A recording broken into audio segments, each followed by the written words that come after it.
Hello everybody, I'm going to be making a video today on my anxiety. I was planning on uploading a different video today, but I figured if I did make that video, because I would have to record it, I'd probably have to address some anxiety stuff in the preamble, and I thought, no, why don't I just make a video on my anxiety, because I was planning on doing that anyway, and then I kind of got over my anxiety, and therefore I thought, do I really want to bring it all back up?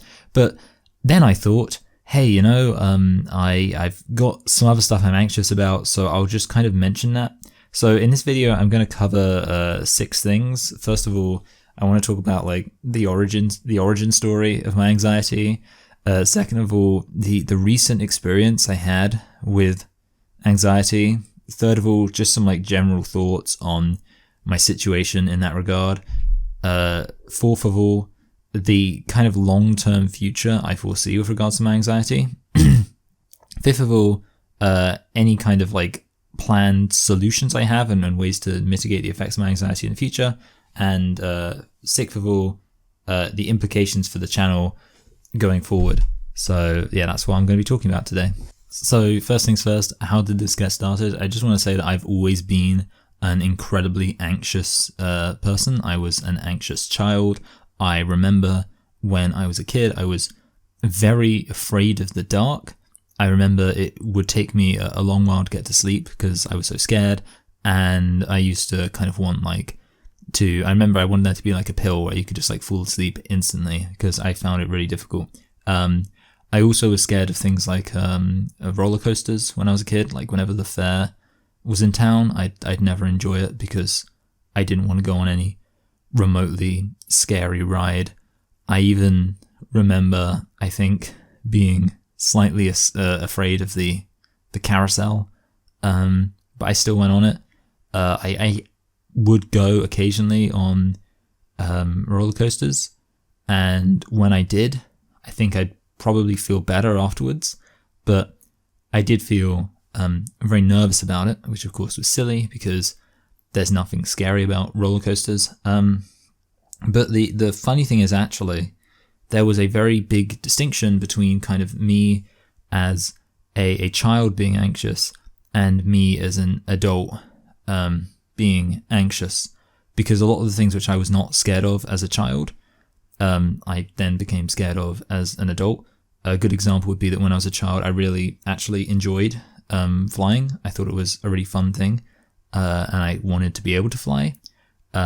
Now, as an adult, I find the idea of flying much more scary. But the other example, and the example relevant to this video, is health. When I was a kid, the idea of being unhealthy was something that just didn't register with me. I was kind of raised in, like a family where like one of the things people would always talk about is like the idea that if you're kind of messy and unhealthy, then it's like good for you, like whatever doesn't kill you makes you stronger. So it was like, yeah, go out and get gunk all up in your scabs and stuff. It doesn't matter. If you get an infection, you'll just fight it because you've got a strong immune system, things like that. Like, and also when it came to like my diet, I remember I used to just fry things in butter just all the time. Like if there was something that needed frying, I just do it in butter. I just get a knob of butter. And I used to smoke and drink, and then it all kind of changed in, when I had kind of my first proper panic attack, which was in 2015, in the summer of 2015, and basically I was having palpitations and I had no idea what it was, so I thought it was something wrong with my heart, and I went to the A&E, and they just said, that's fine, nothing to worry about. Yeah, probably just I was smoking weed, so they said probably had a bad reaction to the weed. I said okay. Next night I was walking along and suddenly I felt the palpitations again. I called the ambulance again because I thought that, oh, this is a recurring thing, there must be something wrong with my heart, which is a scary thing to think there's something wrong with. And again, I went to the doctors, and again, I got a kind of unsatisfying answer. And this was at uni, so I called my parents and I got kind of taken home, and we went to see the doctors at home, and they recommended like beta blockers, things like that. I don't want to go through the whole story. The key thing is that it took a long time until the idea of anxiety was even mentioned, like a very long time. And also, and this is the key thing, even after anxiety was mentioned, my initial assumption was that anxiety meant you're worried about nothing, and basically that you're scared of something which isn't there. And for me, that did not gel with the fact that I was having physical symptoms. Like, I was having palpitations. I was also having chest pains eventually, because what I later realized was the kind of muscles in my chest were kind of contracting from the stress. But yeah, I thought it was I thought, like, obviously this isn't anxiety. These are real physical things. I physically have pain. I physically feel my heart rate going up. These things aren't anxiety. Anxiety, I thought, was being scared of things that are like nothing, being scared of imaginary things, as it were. It took a surprisingly long amount of time before anybody, because I saw lots of doctors. Like, I was just, anytime I had kind of a slightly new symptom, and it's surprising how many different kind of symptoms you can get around it. Like, sometimes it would be like, oh, if my heart was beating, let's say, really slow, then I'd go to the doctors. If, like, slower than normal, like kind of slower than, like very slow for a resting pace, I'd go to the doctors. If I had a palpitation, I'd go to the doctors. If I had, let's say, a sharp stabbing pain, I'd go to the doctors. If I had a dull aching pain, I'd go to the doctors. Any kind of variation, I would go to the doctor and say, this is my new symptom, hoping that they would say, oh, now you've given us this new symptom, now we're going to give you a test. And eventually they did give me tests. And I think, after they gave me all of these tests, it was only then, I think, that anybody kind of actually bothered to say, oh, by the way, like, anxiety causes physical symptoms. Like, if you're having physical pain, that physical pain could be caused by anxiety. And as soon as somebody said that, I suddenly felt much more kind of relaxed, because I did think, oh, so it's probably nothing then. I can't remember exactly how I felt. It was obviously quite a while ago. But I do remember, like, eventually, because sometimes I look back and I think it was like going on for the whole summer, because it feels like a very long time. But the funny thing was, there was actually quite a long period after, for the rest of the summer, that I was actually fine. One of the shocking things about, I'd say, my health anxiety is the kind of the speed at which things happen. I'll often end up going to see like multiple medical people within the space of one day, and I'll end up kind of actually, like some of my things just, it's like speed running of medical intervention, like trying to just see as many people, go through as many avenues as possible. You call 111, you call I can't think what it was. Call 111. Call the doctors, go to the emergency care center, all those kind of things. Anyway, so the point being that it probably didn't last that long, but and I'm being a bit inaccurate because but okay, let me just keep it simple. So yeah, basically, when that was the case, I kind of did relax a bit, but significantly, the reality was that I do think there was a residual effect from the fact that off the back of my first panic attack, I spent probably a month, maybe 3 weeks, but it doesn't matter really how long it was, because the key thing is, like, 3 weeks of feeling like you're going to die because you've got a problem with your heart or something. It feels like a very long time. And during that time, I feel like I can't help but feel like if the reality that it was probably an anxiety issue had actually been communicated to me properly, and it wasn't. It was always, anxiety, for me, anxiety always felt like what they meant was it isn't a problem. Like, it was them dismissing it, saying, oh, it's just anxiety, like it's not something to worry about. When people started acting like anxiety was a problem that needed treatment, that then helped, because then I was like, oh, I have an anxiety issue that needs treatment. And that kind of confirmed to me that yes, my anxiety issue is a problem that needs dealing with. Whereas prior to that, every single time somebody mentioned anxiety to me, I thought they were just saying, this isn't a problem at all. You know, you're just anxious about it. As if like that was supposed to be like a way of saying, so stop. But yeah, so eventually I did actually get a doctor who said like, hey, you should be referred for like anxiety issues. And that was really, you know, that was kind of helpful. But I did worry about similar things later on. I remember one time I like suddenly just started tasting like copper. And I remember hearing that was like a symptom of a heart attack. So I got my dad to call the ambulance, and they came out, and it wasn't a problem. And again, they did explain like kind of why I was not having any kind of concerns. It's shocking how the things that you have, which are physical symptoms, which you think are concerns, and then they're not. 3 examples would be, and they're 3 examples of things I get to this day to varying extents, but I don't worry about them anymore because I know what they are. The first one is that there is a distinct tightness in my chest, which I've now realized is the muscles in my chest contracting, and I can kind of, if I feel it, I'll be like, you know, that there are ways I can kind of work it out. The first thing will be that it will often be if I'm moving, I'll feel it, but if I'm not moving, I don't feel it. So that makes me think, oh, it's a muscle thing. But it is annoying because like if I'm kind of moving like regularly, I'm going for a walk and I feel the tightness in my mind, it will feel like it's getting tighter and tighter and tighter and tighter. And even though I know it's nothing to worry about, I get very anxious about it. The second thing is I get like a feeling that feels like my heart's skipping a beat. It just feels like I'll kind of just like do, like it feels like that. And I used to worry about that a lot, like and worry about some kind of arrhythmia that could result in, you know, like my heart kind of, well, you know, if the rhythm of your heart is messed up, that's quite scary. It turns out that was gas.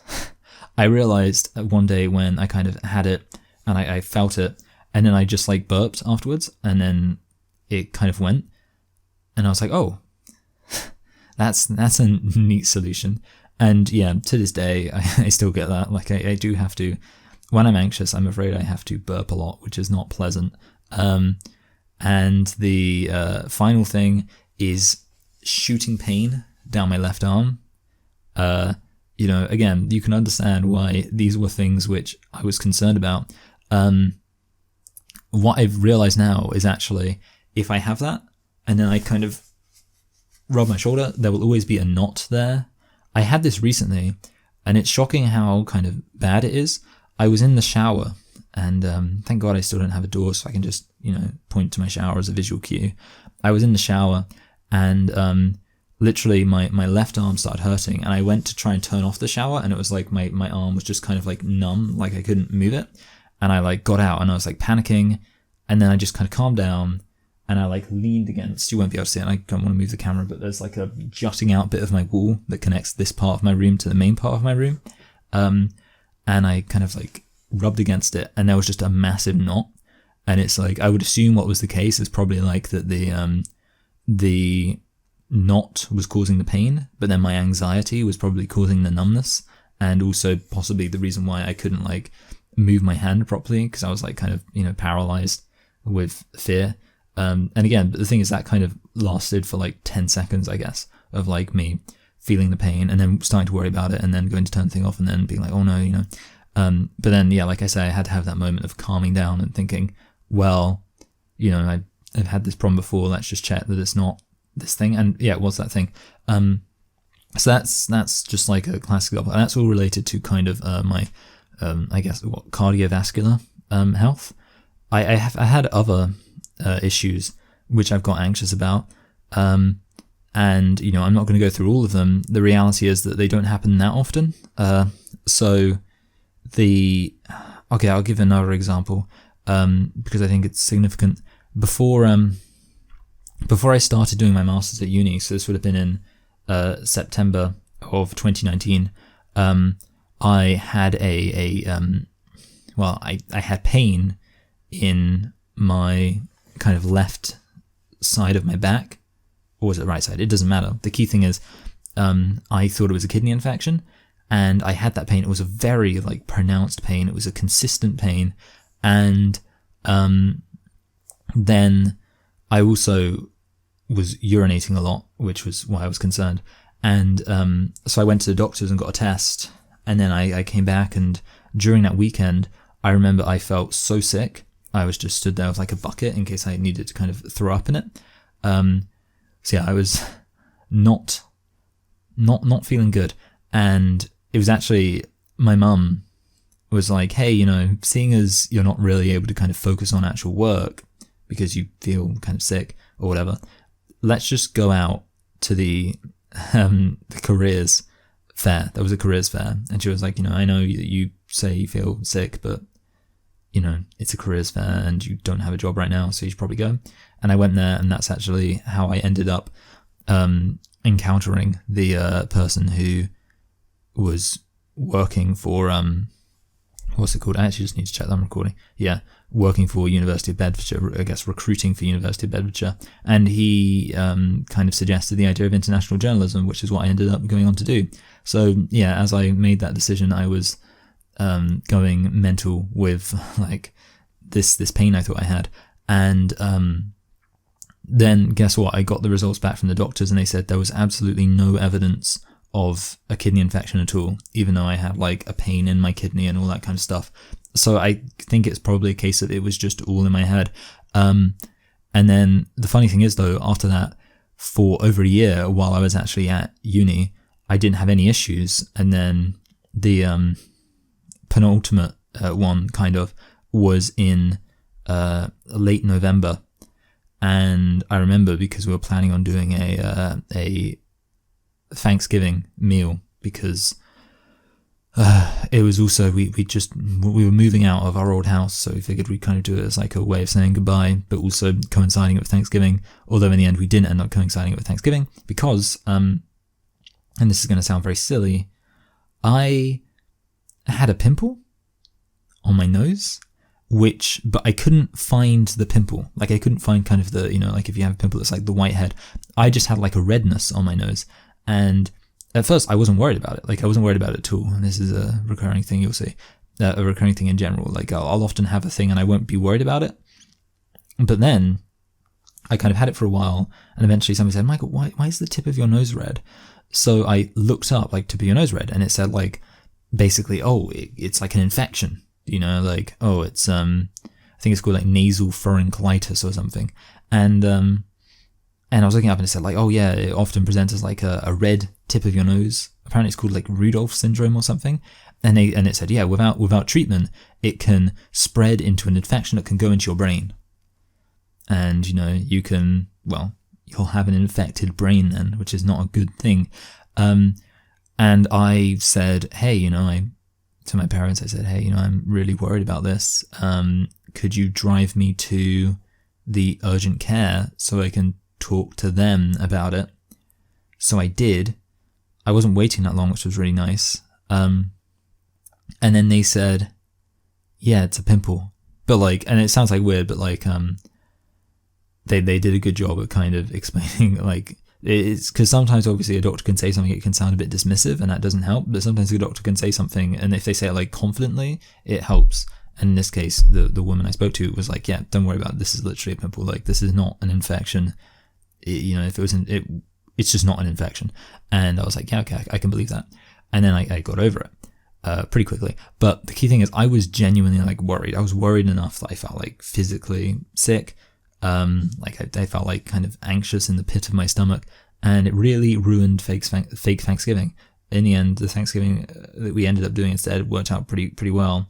But yeah, then the most recent thing, and this was the thing that you would have seen me make reference to on this actual channel, was basically, and I'll kind of give you the story, so probably late February, maybe early March, I noticed a rash. And this is, again, the recurring thing. I didn't think anything of it. Like, I just thought, oh, that's nothing. That's nothing to be concerned about.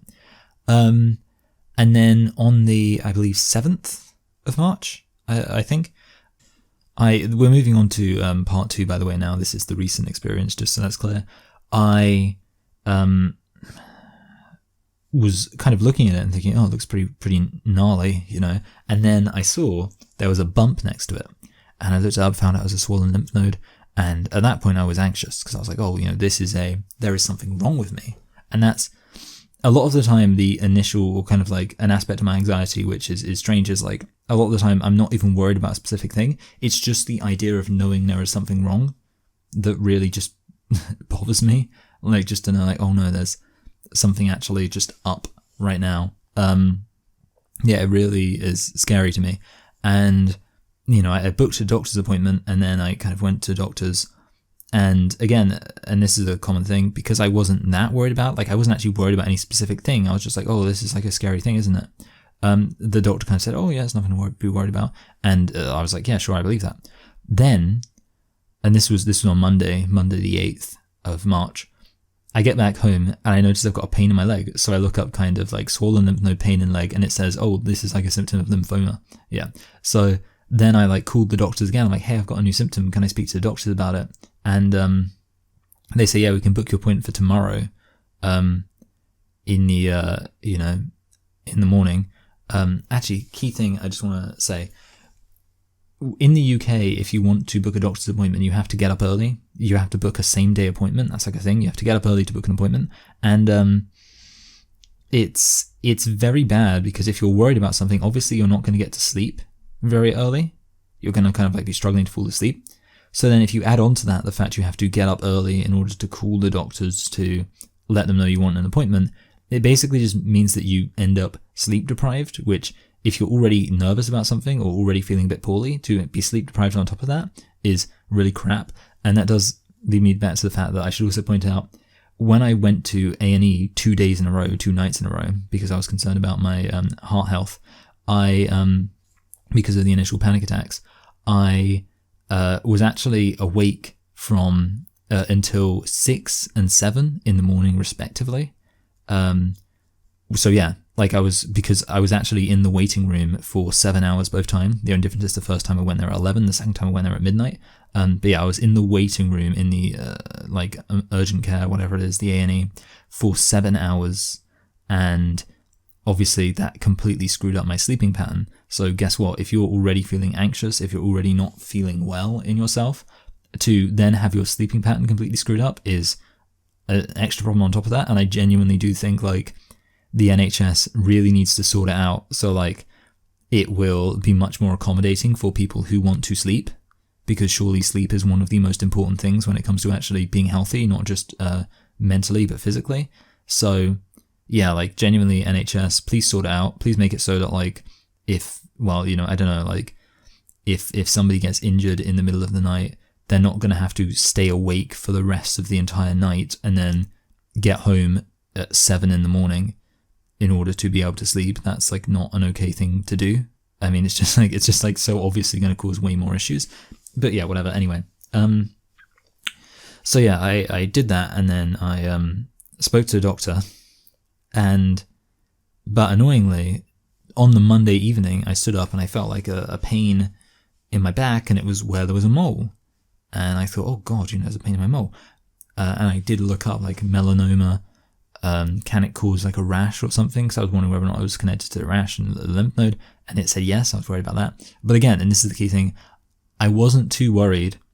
So the next morning when I spoke to the doctor, I kind of just mentioned it in passing, like, oh yeah, I've got this mole. Yeah, they said, no, that's no problem. Yeah, don't worry about that. And I was like, yeah, fine. And then I looked it up, and the more I looked into it, the more I was like, actually, no, I am worried about this. Like, this seems like, you know, because it said, for example, that if you've got a melanoma and it metastasizes, then it will immediately start by spreading to the nearest lymph node. So then I said, hey, actually, you know, I want to go to the urgent care clinic to get this mole checked out. I want them to see it and say what they think. So meanwhile, you know, that was only going to be at like 4. I guess I should say I can't drive. So I'm sorry, like, that I'm a 25-year-old guy, but a lot of this involves my mum taxiing me around, which is, I'm sure, makes me sound very cool.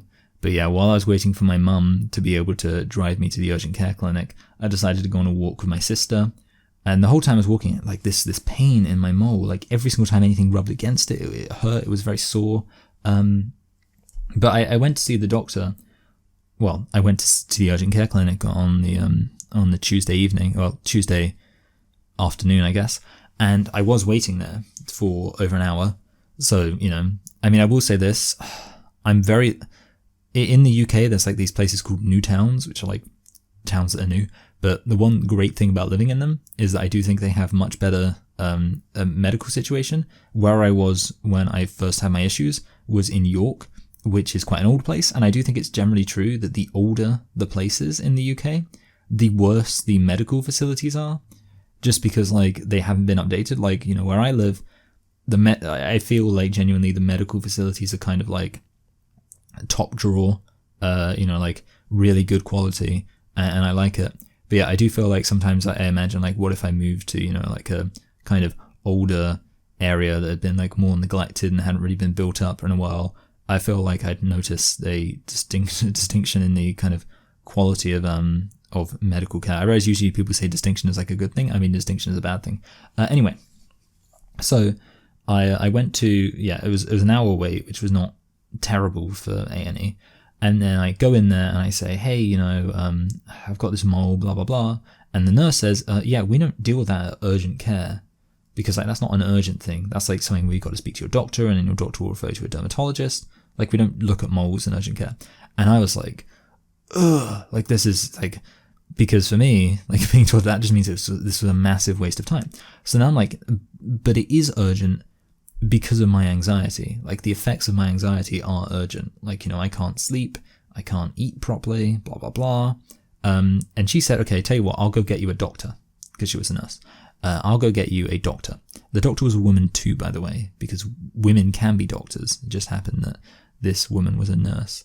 So yeah, she said she'll go get a doctor. And I was still kind of thinking like, oh God. And it took her a while to get the doctor. And I was kind of imagining that the doctor would show up and be like, what the hell are you doing? What a waste of time. But no, the doctor showed up and they looked at my mole. They gave a proper good examination.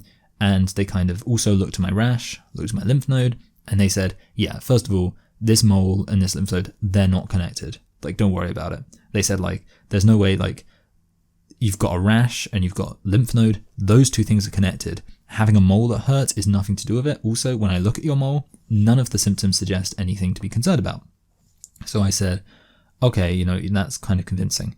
But I think they did say, call your doctor. Yeah, I think they told me, call your doctor and then send them a picture of the mole and see what they say. So Wednesday now, again, I noticed the issue Sunday morning, but I noticed the mole issue Monday evening. And I hope now you're getting an idea of how when you have health anxiety, something which actually takes place over 2 or 3 days feels like it takes place over a much longer period of time. Because, yeah, all of this happened over the course of, like I say, from Monday to Wednesday, basically. So Wednesday, I call the doctor. I say, hey, I've got this mole. I send it to her. Again, all of these doctors were women. Isn't that impressive? What massive leaps and bounds we're making for gender equality. Actually, no, the doctor who gave me a call on the Tuesday morning was a man. But anyway, basically, yeah, I called the doctor, sent them a picture of my mole, and was waiting for a call back. In the meantime, I actually called a private mole clinic, because I said like, oh, I do want to get it checked out just for certain, just to be absolutely sure. But when I called the mole clinic, they said, oh yeah, we can't like just give you a test right away. We have to take pictures of your moles and decide if we're concerned about them, and then maybe if we're concerned about them, we'll have a consultation, and at the consultation we can talk about treatment and blah blah blah. And I was like, okay, well, this sounds like it's literally no more use than the NHS. So basically, yeah, as it turned out, I spoke to the woman in the thing, and she said, yeah, this isn't a concern. She also like kind of explained some stuff about how, like the relationship and like how metastasized melanoma works, and how like it couldn't really be the cause of the lymph node, which is really useful. And then yeah, she said, but I am going to refer you to the dermatologist. And as it turned out, my appointment would then be so this was on the Wednesday, my appointment would be 2 weeks on Tuesday. So there we go. That was that. And the final thing is she said, oh, I'll refer you to a dermatologist because you can't give an account of how long you've had this mole for. So I actually ended up looking through some old pictures and like some old photos of me like at beaches and things like that, at pools or whatever. And I was able to find one that was quite a long while ago with the mole, and the mole looked exactly the same. So that happened on Wednesday evening. And by that point, I was pretty much calm. I did keep a plaster on my mole for a long while because I was waiting for the kind of things like the rubbing to go away and things like that, but it ended up going away. But the shocking thing is that I was absolutely certain, like I was convinced that I had a metastasized melanoma that had spread to my lymph node. Like I was so convinced that that was what was the case. And yet I was wrong, obviously. Like that was just completely not true. And yet, despite that, I thought to myself, like, now surely I'll realize that it's silly of me to get nervous about these things. But the key thing is, no. Weirdly, usually there's like a gap, but I've still been kind of nervous about some other things. I think it's sort of happened because of, possibly because like it's a very weird time to be around mentally right now, because in terms of health anxiety, because shortly after all of this, I then got a message from the doctor saying, hey, because of your underlying health condition, I assume referring to anxiety, you might be eligible for a vaccination. And I thought, okay, whatever. And then also, of course, I had my dermatology appointment. And then on top of that, I'm also thinking, well, I should probably also work on actually getting referred to get my medical anxiety dealt with via therapy. So that's 3 kind of medical things going on: the vaccine, dermatology appointment, and having to get referred to health, the mental health thing. So, and then on top of all of that, I also haven't been to the dentist in ages, and recently I started to notice a pain on my gum. It is this gum. Not this gum, yeah. This gum here. This one. And I know this isn't the best camera, but you may be able to see. It's a little bit red. And the thing is, like in general, my dental hygiene's pretty good, except you'll notice that my jaw is not symmetrical. Like it's like a weird shape, isn't it? But they're perfectly clean. Or, like my teeth are generally quite hygienic. Obviously I hope you'll agree that I am doing wonders for, I guess, countering British stereotypes about kind of teeth. Apart from the fact, yeah, like I said, they're not completely, properly aligned. But the issue is, yeah, I had this pain in my gum. And then the thing is, I wasn't really worried about it until I booked a dentist appointment. And then having booked a dentist appointment, now I'm thinking like, oh, what could it be? And the funny thing is, the silly thing is that it's not even something I really have much cause to worry about, because at the end of the day, first of all, my biggest concern is that it's an abscess, which it seems unlikely to be just based on the fact it doesn't really hurt. Like if I properly press into it, it hurts, but it's not like causing me any pain. Like right now, I'm not in any pain. I don't even I've had just regular bog standard toothaches worse than this. It's just like a pain on my gum. The second thing is that admittedly I had been kind of neglecting flossing, which maybe you could say, well, the fact that you've neglected flossing could mean you have an abscess because you weren't flossing. But it also could mean because I started flossing regularly in advance of getting the pain in my gum. So it could be the case that the pain in my gum was caused by starting to floss. Like that's a reasonable thing. And it's also entirely the case that the pain is caused basically almost entirely by anxiety. Like at this point, I can't rule that out. And it is slightly inflamed, but I mean, it's kind of almost possible. Like I genuinely don't know, but at this point, I genuinely think it's possible that even like an inflammation, like a physical inflammation, could be caused by anxiety. But even accounting for all this, even if it is an abscess, like people have abscesses. Like it's not like the worst thing in the world, and really realistically, the only 2 things I'm worried about is that one, either it will kind of like be an abscess and it will like spread and cause like an infection. It will spread and make me quite, seriously ill, which obviously would not be good. But again, I could like worry about that anytime. Like if I get the flu, that could make me quite seriously ill. Like, there's loads of things that can make me seriously ill. So, and in general, I'd say I've got a good immune system. Because in general, I'm a pretty like healthy guy, as I think I've covered before. Speaking of, I'm gonna have some water. The only other thing I'm worried about is that it could require surgery that could require me to be put under general anesthetic, which I'm absolutely terrified of. The idea of having general anesthetic is something I'm scared of. And I guess that brings me on to actually, but yeah, like I say, sorry, I should just say, like, I'm not as worried as I, could be. But the strange thing is that usually when I have health anxiety, it's sort of like, I'll have health anxiety really bad for 2 or 3 days, and then a tiny like residual period, and then it will go away. And like, so for example, from, like I say, my last kind of thing was in November, or my thing before last was in November, and obviously the issues I've had recently started at the beginning of March. But between December, January and February, I was completely fine. Like I wasn't worried. I wasn't really scared of anything. Like, I do have other issues, which I can get into, and I will get into them. But the key takeaway here is that I'm not too bad right now, but it's just a bit strange because I would expect to be feeling not nervous at all about anything, and yet I have had other things, subsequent things I've been nervous about. In fact, actually, I didn't mention this. After I went to a dermatology appointment, I got an itch here. I scratched it, my mole started bleeding. And I thought to myself, like, and again, for a minute, I was like, oh God, what if it's, a cancerous mole?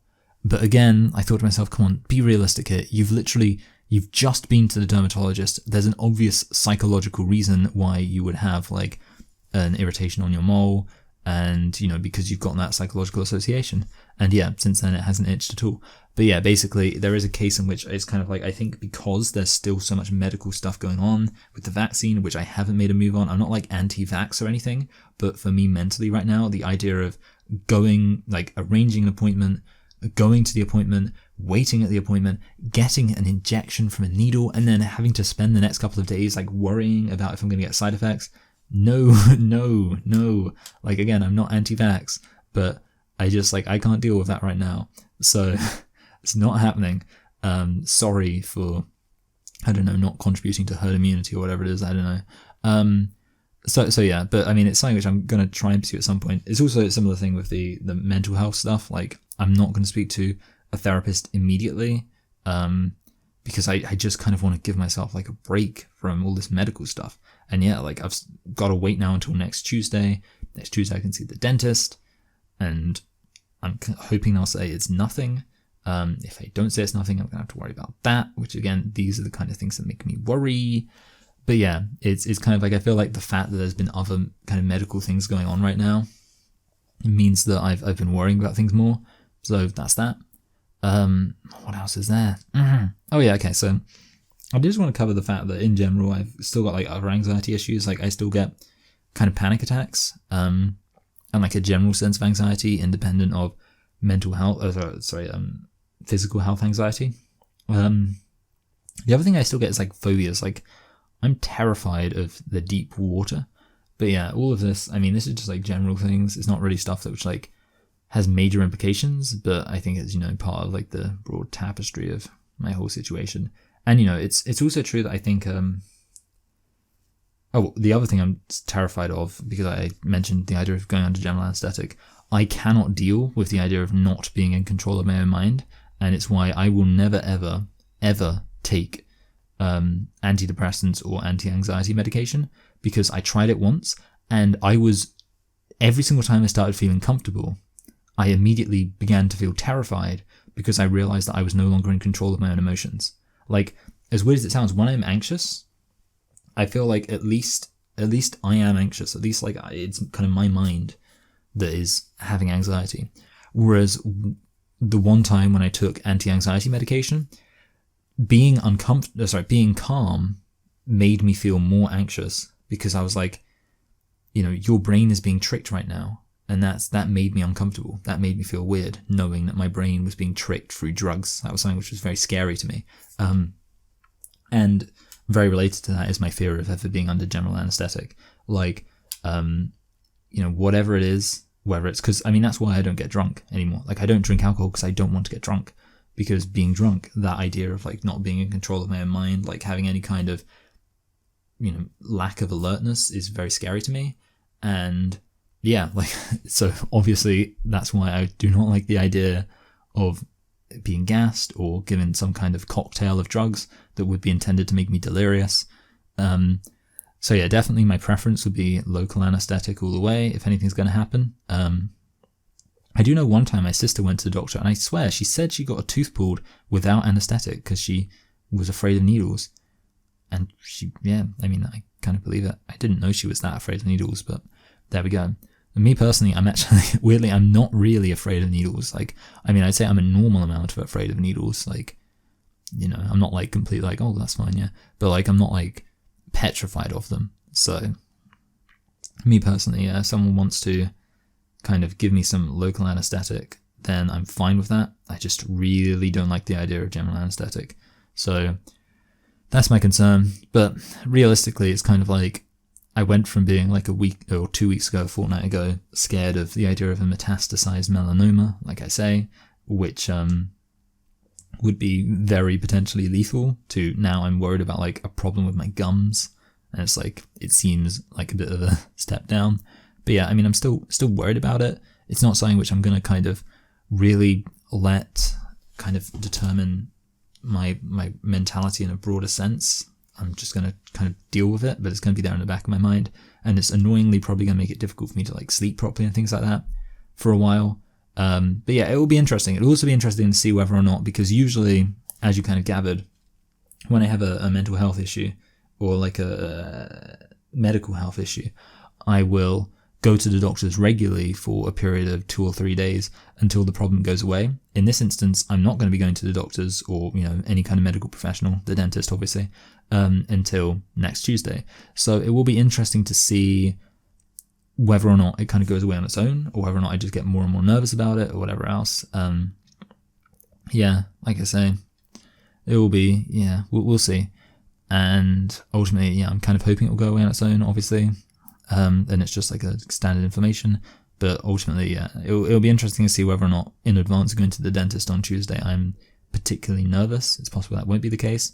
Usually I don't mind going to the dentist because, like I say, my teeth are usually fine. Like my teeth are something I don't usually worry about. I'm a bit concerned. The issue is that because I usually do floss, maybe the fact that therefore I went for a while of just not flossing because I actually lost my floss. Maybe that was the cause of. Maybe that's like led to an opening. I'm not sure, but yeah, we'll see. Like I say, worst case scenario is kind of like a situation of it could be an abscess, but even if it was, that wouldn't necessarily mean it was the scariest thing in the world. Like obviously those people have them. Oh, and by the way, it doesn't hurt that much, which apparently it should if it's an abscess. So we'll see. Anyway, what was the other thing? So I think I've pretty much covered my general thoughts. I'm not sure how I'm going to split them together. Okay, long-term future. I did just want to cover this. I do think a lot about like my long-term future in terms of like, will I ever not be nervous about this kind of stuff? And I'm not sure. I think it could be something I get over. It's kind of a weird situation because, and I think I've pointed this out before, but I'll point it out again. Being nervous about medical health is quite a difficult thing to overcome because obviously you should always be nervous about it to some extent. Like you shouldn't be one of those people who gets like a lump and doesn't bother to go get it checked out. You should have that degree of nervousness such that you're sensible and act accordingly depending on the risk.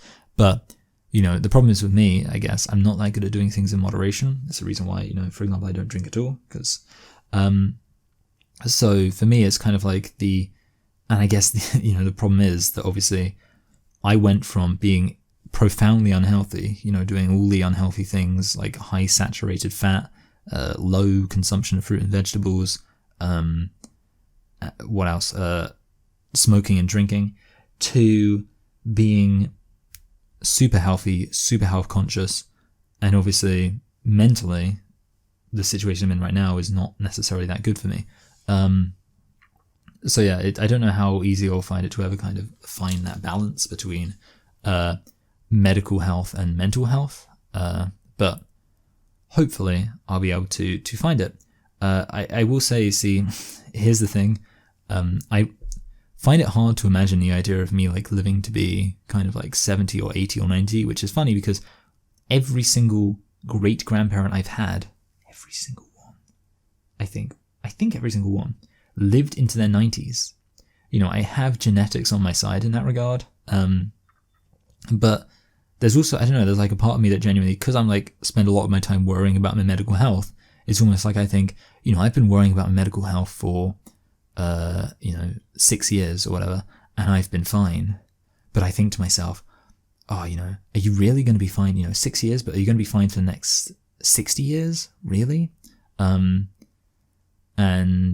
well, in my head, I'm like, oh no, you're probably gonna, it's maybe won't be now, but it will be like definitely by the time you're 40 or 50, then you're gonna get the big problem that emerges. And I sometimes imagine, that if I ever became in any degree famous, I don't know why, unless interest in discussions about gender identity really pick up and maybe I become, at the forefront of that. But, let's just say I become famous for whatever reason. I feel like in my head I'm always like imagining like a future Wikipedia article that will be like, under kind of like the like illness and death section, for a lot of Wikipedia articles you get kind of like that illness and death section. It would say like, Michael always knew, always had a fear that he would die young. And as it turned out, he died at 33 from blah blah blah. That's like the idea I have in my head, and it's an idea which personally I think shouldn't really be there. I think it's probably not a good thing to be thinking. But yeah, it's kind of, well, it is what it is. Can't really do anything about it. It's funny to me though to think about the fact that I could live to be 90 easily. I could live to be 80, and it's like at that point, so much of my life will probably have been spent worrying. Like if I live to be 90, so much of my life will have been spent worrying about things which never happened. So it's kind of like, that's why I just need to get over my worry. But yeah, it's something I think about in terms of the long-term future. I just think like, it will be, but it will be interesting to see if I do get over it, because I do wonder, and this is going to get into the penultimate point, which is planned solutions. I do wonder to what extent some ideas I have in my mind could work. So I kind of want to talk about planned solutions. The first thing is this, okay? In advance of my first big panic attack thing, I didn't record a Cancel Council episode. And that is significant because Cancel Council will be up again, by the way, this week. Because the reason why I didn't is because I was completely like, I had no schedule, I had no structure to my week, and I just completely blanked on what day of the week it was. So I didn't end up recording it. I, just didn't bother checking my messages and things like that. I was basically completely plugged out of any kind of connection to the world and, like what was going on. I realized, hey, do you know what I was doing between in December, January and February? I was following an incredibly strict schedule for different things I was kind of working on. And I'm not always just working on YouTube videos. I'm also kind of doing things around the house and also trying to do things when it comes to like jobs and stuff. It's other stuff. It doesn't matter what it is. But yeah, I was following an incredibly strict schedule. And I also was not having any issues with anxiety. As it happened, towards the end of February, I fell off that schedule. I just kind of, I don't know what exactly caused it, but I just fell off that schedule. And obviously, subsequent to that, I then became very anxious about my medical health. So the logical conclusion there would presumably be that actually what I need to do is establish a schedule and stick to it. So now the only issue there is that the big challenge for me with a schedule has always been sleeping patterns, because the problem is that if I'm anxious about something, then I struggle to get sleep. And then I think to myself, well, I don't want to be running on sleep deprivation when I'm already anxious about things, so I'll set my alarm an hour later. But here's the problem. If you set your alarm an hour later, or indeed you wake up when you should, but then you're tired because you didn't get to sleep when you should, so you end up sleeping in, then that throws your entire schedule off, which is a real bugger. So I'm trying to get kind of all of that under control. It's, you know, it could just be a thing that I kind of like have to kind of get used to. But yeah, I do need to establish a schedule and stick to it, even if imperfectly, because I think that will be best for me mentally. And the other thing I want to do is try and like get a proper job. And I say a proper job, not a 9 to 5, but you know, I was speaking to my parents, and basically we decided that the best thing I could probably do would be to write some freelance stuff and see if I can get that published in like papers. Obviously freelance stuff, a lot of it relating to gender identity issues, but also relating to other like random things. And hopefully, yeah, being able to get that published would be awesome. I don't know how realistic that is. It's one of those things where like there's a part of my brain that's like, oh, it's just, you know, you're gonna waste a whole load of time writing these articles and no one's gonna want them. I hope that won't be the case. But yeah, that's kind of my plan, because I do think genuinely, like I you know, like I say, I'm 25, I can't drive, and I live with my parents. There is a part of me that is like, mentally, I think it would be better for me to be a bit more self-sufficient. And it's just, you know, obviously what I don't really want to do is get a job I hate. Like I don't really want to be doing, you know, I've done a job I hate before and I hated it. Yeah, I don't really want to be doing like a kind of office job. The problem is, and you know, there is an obvious job I'd love. You know, I'd love to do any kind of journalism, anything like that. And you know, there are journalists. It's not an unrealistic goal, but it's obviously a goal which is, you know, difficult because you have to kind of really grind at it. And even then, a big part of it is luck, which is, you know, very stressful for me, and it's annoying. And it is something which, you know, the best thing I can do, I think, is kind of just set aside like a period of time every day to focus on that and really try and get it working. But yeah, hopefully over the next week, I will be able to establish a better schedule that works, where everything kind of fits in its right place. And, you know, I'll kind of be able to, by committing to it, actually get myself to a point where I've not got time to sit around and just think about, you know, nonsense like, you know, how anxious I am and things like that, obviously. So yeah, that's that. And I guess, yeah, the final thing is implications for this channel. Let me just, cover that. Long story short, it's not really going to affect it. No, basically, the only thing it could affect is, I mean, it's kind of good because it should mean like, oh, you know, the freelance stuff I should be doing will be related to it. And yeah, like, I mean, I kind of added this as a final thing, but I don't really have too much to say about it, apart from that, yeah, it will, I mean, I'm still going to aim for 3 videos. It's not going to hopefully affect anything. I'm just going to keep it kind of casual and not worry about it too much or anything. But yeah, just going to make sure that I'm producing stuff. And I mean, I'm probably going to try not to worry too much about, like, I don't really want to create controversy and things like that. But I will just say, yeah, if I can just keep going at it, then that'll be fine. And that's my goal. That's what I want to do. To just keep going at it, and that will be fine. You know, I hope talking about this has made me feel better. I kind of can't tell. But yeah, until then, goodbye. And next video should be a more normal video. Although admittedly the video after that will be getting to kind of the end of month. And then after that there's April Fools. So I've kind of got plans for that. So alright, see you later. Bye.